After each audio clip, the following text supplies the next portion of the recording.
Alright, everybody, peace. Welcome to the STBY Basketball Show. Wherever or however you're listening, we're so grateful to have you here with us. As you guys know, Sean Cottle, and we've got a wonderful show for today, guys. We're going to be discussing our Final Four predictions for the NCAA Women's Basketball Tournament.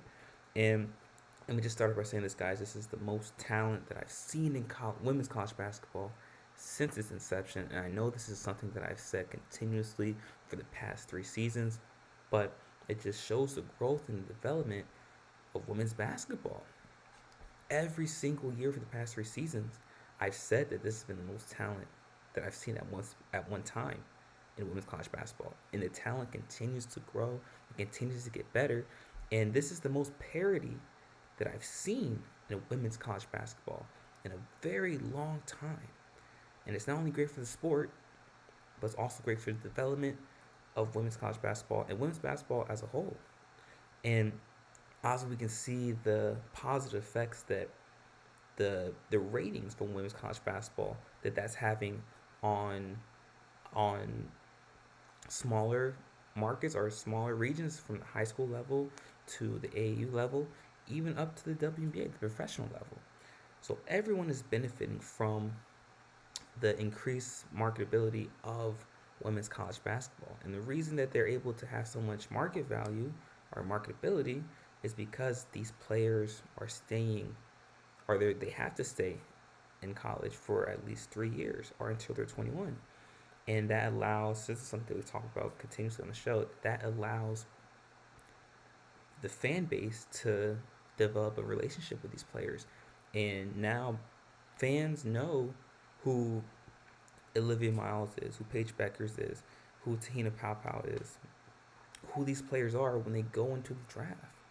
And so now there's more of an understanding of who these players are, how they play, what their personality is like when they go into the WNBA.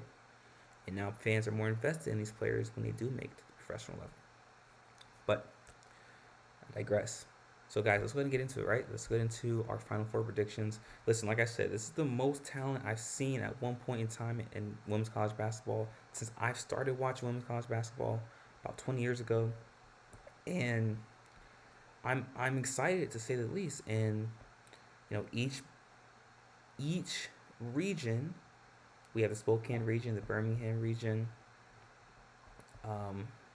Each region and each quadrant is filled with a multitude of possibilities that could come, possible exciting matchups, possible upsets. And let me just start off by saying I'm confident with every decision that I make, every prediction that I make across any sports, whether it be football, basketball, baseball, hockey, tennis. I'm quite confident in every decision, every prediction that I make. However, when it comes to this Final Four prediction that I'm going to be making, this is perhaps the least amount of confidence I've had. And it's just because of the sheer talent and the sheer parity, like I said, that is in women's college basketball right now. I started off this year by saying that I thought that Notre Dame was by far and ahead the best team in women's college basketball and had the most talented starting five. However, we saw that Notre Dame had early struggles throughout in the beginning of the season, and then they went on a tear, and then they struggled a bit towards the end of the season, losing to Louisville and Duke in the ACC tournament. And I also said that South Carolina was perhaps the second best team, and that they had a legitimate chance of making a national championship run. And they started out strong, and once again, South Carolina also went on a little bit of a rough patch where they lost to UConn, and they had some struggles. But also, to be fair, they lost to Texas. Also, to be fair, though, they were in a very difficult stretch of their schedule. And then you could say UCLA could look like they were the most dominant team throughout the course of the season until they went against USC and they lost. And USC has had a couple losses as well that were a bit alarming. And then also Texas struggling against LSU, and then also losing to South Carolina in the SEC championship game, convincingly, I might add. And you could argue that TCU has been one of the most consistent teams in women's college basketball, though they play in a weaker conference in the Big 12. But you can't penalize a team for who they play. They play who they play. allegedly. But like I said, guys, so we're gonna give our Final Four predictions, and this is, like I said, this has been the most talent I've seen in women's college basketball since its inception, or at least since I started watching women's college basketball. And before I give my Final Four prediction, I want to talk about a couple of teams that have a very legitimate chance of making a deep run in this tournament. And two of those teams are Florida State and Kentucky. And the reason I say Florida State is Florida State had the most efficient offense in women's college basketball throughout the entire season, and they're led by Tanai Latson, who actually led the ACC in scoring, led the nation in scoring, and unfortunately was not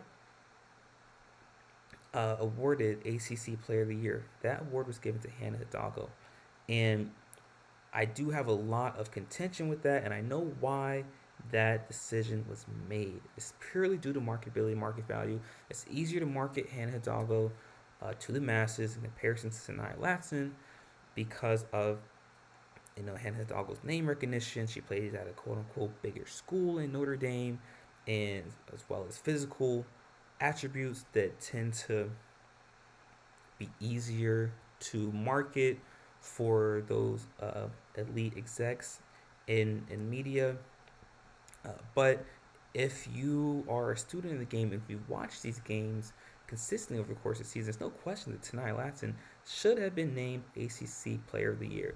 And that's to take nothing away from Hannah Hidalgo. Hannah Hidalgo was, if I'm not mistaken, an All-American, and she was second in the ACC in scoring, led the nation in steals, if I'm not mistaken. If I'm wrong about that, one of you guys can correct me. But like I said, it's to take nothing away from Hannah Hidalgo, but there's no question that Tanai Latson should have won ACC Player of the Year. And with Florida State, their offensive efficiency, their defensive efficiency has also gotten better over the course of the season, and that was something that they struggled with early on in the season. But Florida State has their sixth seed in their matchup with George Mason in the first round. And if Florida State, if they win the first round, then they'll, in all likelihood, get a second round matchup with LSU. And if Florida State can get past LSU and make it to the Sweet 16, then I do believe that Florida State has a very legitimate chance of getting past potential matchups in Michigan State or NC State. But they do have a legitimate chance of making a deep run in this NCAA tournament. If Florida State can get past LSU, do not be surprised if Florida State makes a run to the Final Four. And that's because of their offensive potency and their efficiency. And there's no team, in my opinion, in women's college basketball right now that can score, just go bucket for bucket with Florida State, except for maybe Notre Dame and maybe UCLA. But in just in terms of pure offensive efficiency, there's not many teams that can go bucket for bucket with Florida State, and that's because of Sanaya Latson. And the other team that I want to talk about is Kentucky as well. Kentucky, led by who I believe is the best point guard in women's college basketball, or the second best point guard in women's college basketball, Georgia Amore. And Kenny Brooks, in his first year at Kentucky, led Kentucky to the SEC quarterfinals of the SEC tournament, led Kentucky to their best record in over 6 years. And they are a 4 seed, and I think they're ranked a little low, but I think they've been ranked low all season. I believe that Kentucky has not been given the credit that they deserve. I believe that Kentucky has been a top 10 team all season based on their level of play. And though they struggled against Oklahoma in the SEC tournament, Oklahoma's a great team, another great team offensively. They like to get up and down the court. And Kentucky just didn't shoot the ball well that game. But Kentucky is a 4 seed. They're ranked as a 4 seed, but I believe they're more like a 2 seed in terms of their talent level and, like I said, their level of play. They're one of the top 5 teams in the nation in blocks. And they're led by Claire Strag and Amelia Hassett in the low post, and Tiani Keys as well. So they've got a lot of length in that front court. And they do a great job of dominating the boards, limiting possessions for other teams. And like I said, offensively, they just shoot the ball so well. My only concern is that offensively, Georgia Amore has to do so much for them. I'm a little bit concerned about uh, the balance in scoring. Will Kentucky be able to still be efficient offensively if Georgia Amore struggles? And most teams over the course of this season, they decided to double Georgia Amore, make it physical for her, be more physical with her in the front court and the back court, and bump her a lot off those screens to tire her out and to prevent Kentucky to get into offensive rhythm. And what a lot of teams are also doing, they're attacking Georgia Amore on the defensive end as well. So when she's on defense, they normally get a lot of switches onto her that forces her to guard more on ball, and obviously that tires her out and makes her less efficient on the offensive end. So that's my only concern for Kentucky is can they still be efficient offensively if Georgia Amore for some reason struggles? But because of Georgia Amore's professionalism and her ability to be consistent over the course of the season, I do believe that she will be able to provide the necessary effort and play style for Kentucky to make a deep run uh, into into the tournament. And Kentucky has a 4 seed. They're matched up with Liberty, and in the next round, they in all likelihood will be matched up with Kansas State, who's a 5 seed. And once again, if Kentucky can get past Kansas State, then they'll have a matchup with USC in the Sweet 16, and I believe that that when it gets down to it, that could be a pick'em game. I am very confident in saying that Kentucky has a legitimate chance of defeating USC because despite having Kiki Arioffen and Gigi Watkins in that front court, USC still struggles with rebounding, and they struggle with perimeter scorers. And this is all stuff that Kentucky does well. They rebound well and they have a lot of perimeter shooting. And USC is a team that likes to slow down the pace of the game, playing the half court, while Kentucky likes to get up and down.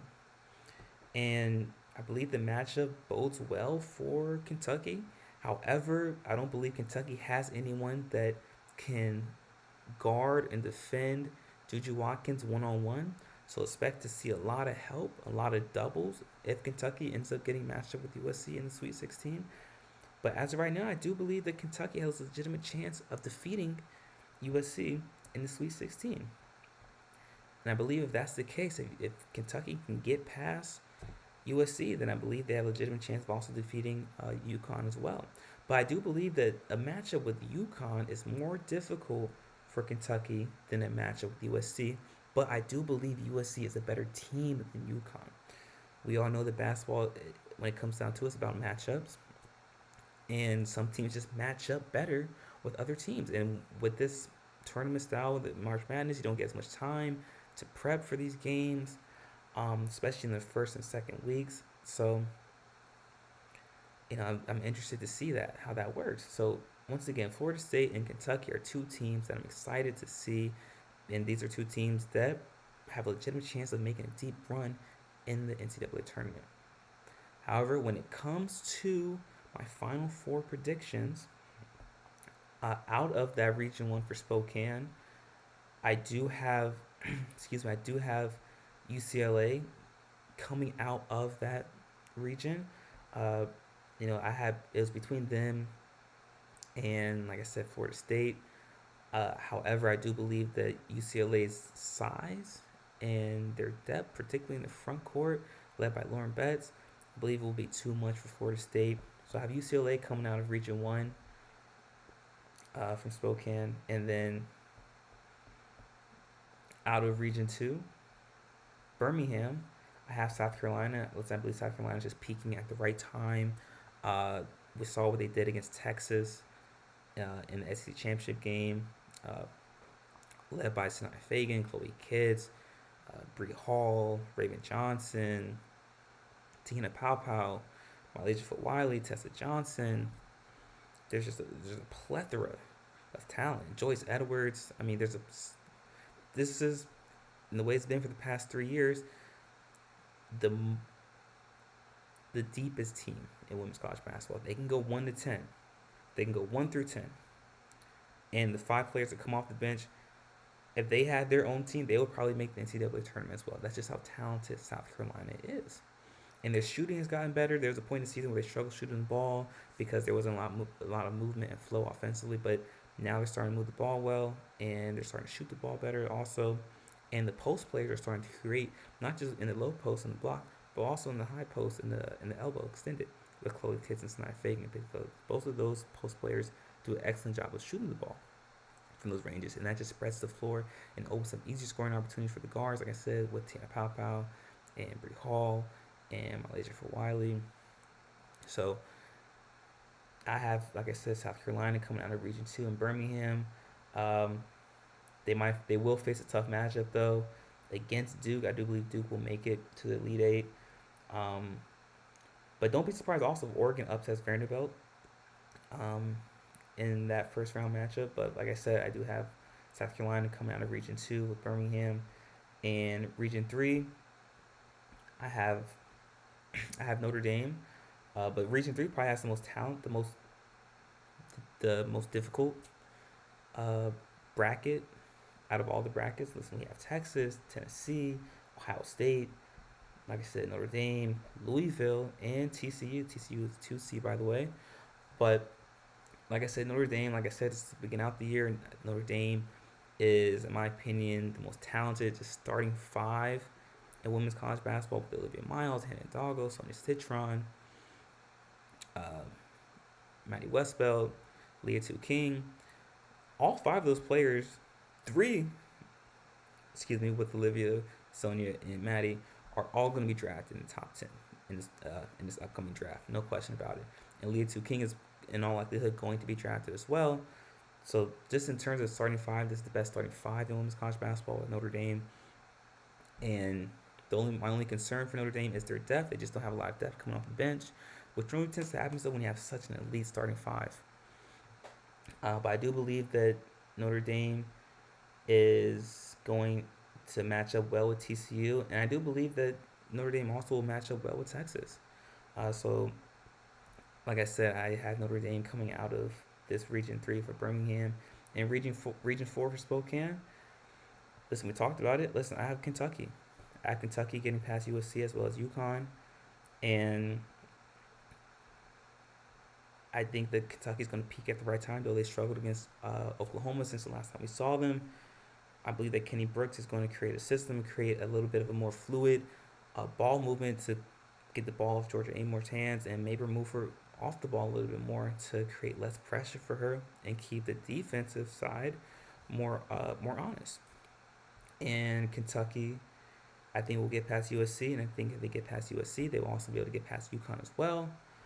And that's who I have for my Final Four. I have UCLA, South Carolina, Notre Dame, and Kentucky. And if you guys have any questions or concerns about that, please feel free to leave in the comment section. Let me know what you guys think. Am I wrong for saying Kentucky is going to have a deep run in this NCAA tournament? And is Texas the favorite to come out of Region 3 instead of Notre Dame? And did I make the right choice with choosing South Carolina as well and UCLA coming out of their region as well?